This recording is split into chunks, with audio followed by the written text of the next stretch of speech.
वो फौज में थे। और मुझे लगता है कि जितना गर्व मुझे उनकी राजनीति पर है, उससे ज्यादा गर्व मुझे इस बात पर है कि लड़ाकू विमान चलाकर 71 की लड़ाई में जब पाकिस्तान के दांत खट्टे किए थे, वो शौर्य भी उनको प्राप्त था। मुझे तो लगता है एक नागरिक होने के नाते, एक फौजी होते हुए मैं जब उनके बारे में स्मरण करता हूं तो मुझे बड़ा फक्र होता है। वो अक्सर कहते थे कि फौज में अधिकारी बोलते थे कि नौजवान, जो बात मन में हो वो जुबान पर लेकर आओ, साफ सीधा बोलो, और ऐसे हम फौज को आगे ले जाते हैं।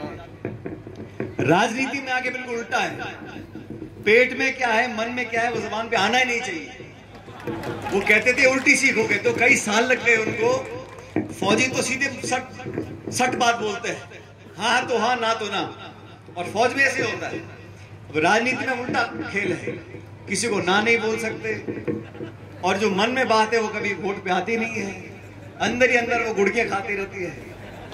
ये राजनीति और फौज में फर्क है। लेकिन जो संस्कार इंसान के होते हैं, जो परिवार संस्कार देता है, वो बदलते नहीं है। और जो सच्चे मन से, ईमानदारी से राजनीति करते हैं, उनको लोग पसंद करते हैं। अलग अलग मौके आते हैं, भाव आते हैं, हार जीत होती रहती है, लेकिन जनता के बीच संपर्क बनाए रखना, दुख सुख में भागीदार रहना, और हर समय पब्लिक का, जनता का ध्यान अपने जहन में रखना, ये मैं समझता हूं उन्होंने अपने जीवन में किया, और हम सब लोगों को भी उस रास्ते पर चलना चाहिए। और देश की राजनीति बदल रही है साथी। आज जो मैं दृश्य देखता हूं संसद के अंदर, मुरारी जी और भजनलाल जी तो दोनों सांसद हैं, और संसद के अंदर पहले एक संवाद होता था, विचारों का आदान प्रदान होता था, सत्ता पक्ष को टोकने का काम विपक्ष करता था। लेकिन आज जो माहौल बना है देश में, वहां दबाव की राजनीति है, सत्ता को हथियाने की राजनीति है, हर कीमत पर कुर्सी को पकड़ने की राजनीति है, लोगों की आवाज को कुचलने की राजनीति हो रही है।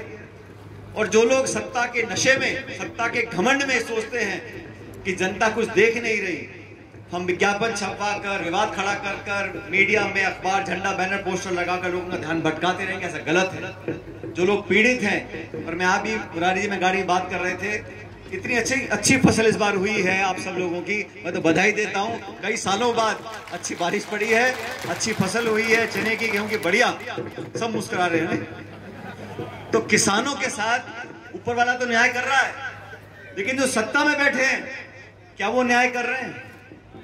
फसल खरीद पे हमने कानून बनाने की बात बोली, दोनों सरकारें चुप हैं, जयपुर वाले भी और दिल्ली वाले भी। हमने कहा अग्निवीर को समाप्त कर दो, फौजियों को सिर्फ 4 साल की नौकरी दे रहे हो, या न्याय है? उस पर सरकारें चुप हैं। हम लोग चाहते हैं इस देश में जो नौजवान है, जो शिक्षित है, जो आज बेरोजगार है, उनको साधन उपलब्ध कराने पड़ेंगे।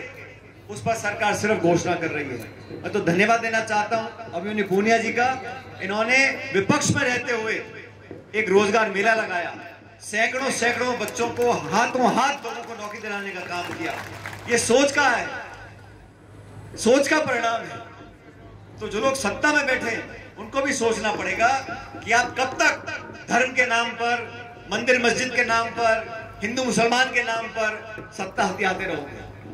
लोग वोट डाल सकते हैं, लेकिन जब पेट पर लात पड़ती है, जब किसानी फेल हो जाएगी, जब नौजवान हताश हो जाएगा, तब वो जवाब मांगेगा। इसलिए समय रहते सरकार को कदम उठाने चाहिए। प्रशासन, पुलिस, इस पर नियंत्रण नहीं है। अभी सीकर में पिछले दिनों कितना बड़ा हमला किया पुलिस के ऊपर, अभी भीलवाड़ा में कर दिया। जब प्रशासन और पुलिस पर, सरकार के तंत्रों पर सरकार का कब्जा नहीं है, सरकार की चलती नहीं है, तो सुन नहीं रहा, तो बहुत बड़ी समस्या पैदा हो सकती है। इस प्रदेश की सरकार को लगभग 1.25 साल 1.5 साल हो रहा है। क्या तो उपलब्धियां हैं, यही बताने की कौन मंत्री है कौन नहीं है।